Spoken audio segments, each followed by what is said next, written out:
नमस्कार दोस्तों, आज के इस वीडियो में मैं मैथ्स के 5 मोस्ट इम्पॉर्टेंट क्वेश्चंस बता रहा हूँ जो एग्जाम्स में बार बार पूछे जाते हैं। तो पहला क्वेश्चन है cause square 17 minus sine square 73 का मान क्या होगा। 4 ऑप्शन है, चारों में से बताना है कि कौन सा ऑप्शन सही है। तो यहाँ से cause square 17 minus sine square 73।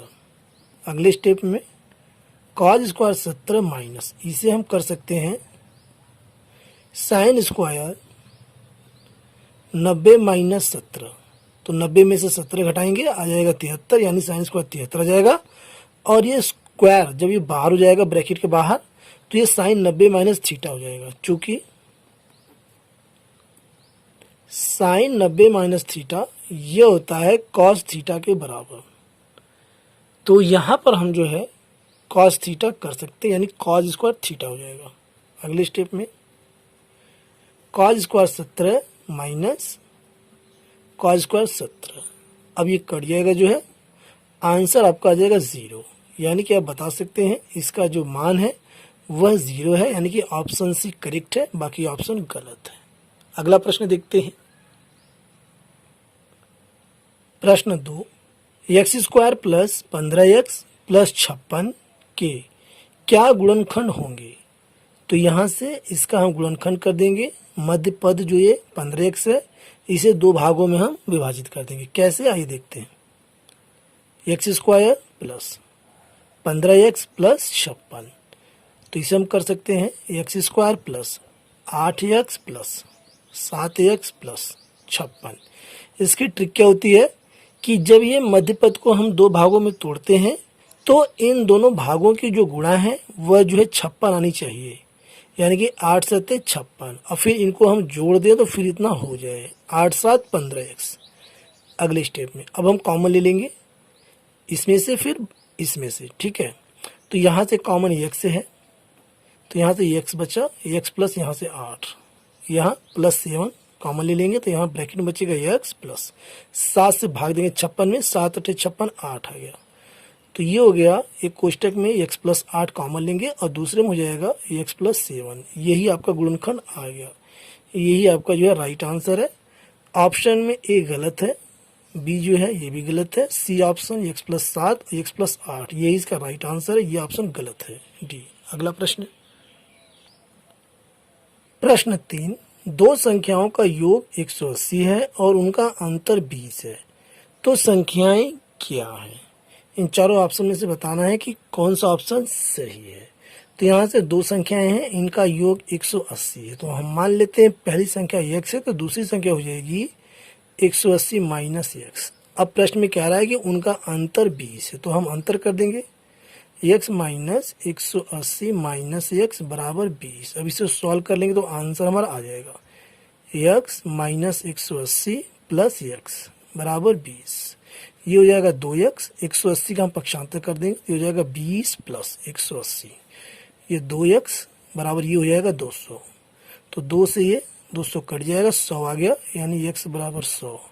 तो आप बता सकते हैं कि एक संख्या 100 है तो दूसरी 180 में से 100 घटाएंगे, आ जाएगा 80। तो एक संख्या आपकी 100 है और दूसरी 80, और यही जो इसका राइट आंसर है। ऑप्शन में ऑप्शन डी इसका राइट आंसर है, 100 और 80। अगला प्रश्न, प्रश्न 4, 100 और 200 के बीच विषम संख्याओं का योग होगा। ऑप्शन ए 8500, बी 7500, सी 5050 और डी 5020। तो देखते हैं कौन सा ऑप्शन सही आता है। यहाँ पर जो है ये कह रहा है 100 और 200 के बीच विषम संख्याएं, तो यहाँ पर विषम संख्याएं हो जाएंगी 100 और 200 के बीच विषम संख्याएं बराबर 101, 103, 105 और इसी प्रकार जो है अंत में 199। तो ये जो टोटल संख्याएं होंगी ये कितनी होंगी, ये 50 होंगी, क्योंकि 100 और 200 के बीच में जो है 50 विषम संख्या है। अब यहाँ पर जो है हम सार्व अंतर निकाल लेते हैं। सार्व अंतर यानी कॉमन डिफरेंस। तो यहाँ पर 103 माइनस 101, तो ये आ गया 2। और सार्व अंतर को हम जो है d से प्रकट करते हैं। अब यहाँ से हम जो है योग निकाल लेंगे। योग बराबर n/2 bracket 2a plus bracket में n-1 और ये d। अब इस पर रख देंगे, आंसर हमारा आ जाएगा। तो यहाँ से n हमारे पास है 50, 50/2, 2 और गुणा में a यानी कि प्रथम पद है ये 101 और प्लस n यानी कि 50 माइनस 1 और d यानी कॉमन डिफरेंस 2। अब इसे सॉल्व कर देंगे तो आंसर हमारा आ जाएगा। तो ये यहाँ से 2 से काट देंगे, आ जाएगा ये 25 और 2 की गुणा कर देंगे 101 में, तो ये हो जाएगा 202 प्लस 50 में से 1 घटा देंगे, आ जाएगा 49 और गुणा में 2। अगले स्टेप में 25 और ब्रैकेट में 202 और प्लस में 2 9 18 के 8, हाथ से लगा 1, तो चौके 8 9 98, 25 ब्रैकेट 202 98 जोड़ देंगे, आ जाएगा ये 300, यानी कि 25 गुणा 300 कर देंगे तो आंसर क्लियर हो जाएगा। 0 0 और 25 तियाँ 75, तो 7500। यानी आप बता सकते हैं कि 100 और 200 के बीच विषम संख्याओं का जो योग है वह 7500 है, और यही इसका जो राइट आंसर है। ऑप्शन में ऑप्शन बी करेक्ट है, 7500। अगला प्रश्न देखते हैं क्या है। प्रश्न 5, वह बिंदु जिस पर त्रिभुज की तीनों मध्यिकाएं मिलती हैं क्या कहलाता है? ऑप्शन ए लंब केंद्र, बी परिकेंद्र, सी केंद्रक और डी इन तीनों में से कोई भी नहीं। तो यहाँ पर सबसे पहले हम मध्यिका को समझ लेते हैं कि मध्यिका क्या है। तो यहाँ पर त्रिभुज के किसी शीर्ष को उसकी सम्मुख भुजा के मध्य बिंदु से जोड़ने वाले रेखाखंड को त्रिभुज की मध्यिका यानी कि मीडियन कहते हैं। यहाँ पर मान लीजिए हम ये त्रिभुज बना लेते हैं ऐसे।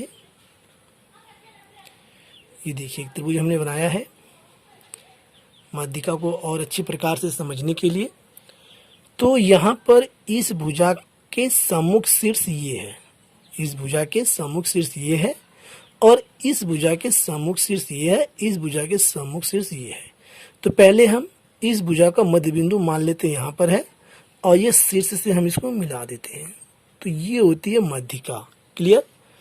अब यहाँ से इस भुजा का मध्य बिंदु हम निकाल लेते हैं, मान लीजिए यहाँ है, इसको हम मिला देते हैं। अब इस भुजा का मध्य बिंदु मान लेते हैं यहाँ है, तो अब हम ये ऐसे जो ऐसे मिला देंगे। तो ये जो यहाँ बिंदु ये बनता है, इसको हम कहते हैं, यह जो है त्रिभुज का केंद्रक कहलाता है। क्या कहलाता है? केंद्रक। और यही जो इसका राइट आंसर है। केंद्रक को सेंट्रॉइड भी कहते हैं अंग्रेजी में जो है, और यहाँ पर ऑप्शन सी इसका राइट आंसर है, केंद्रक।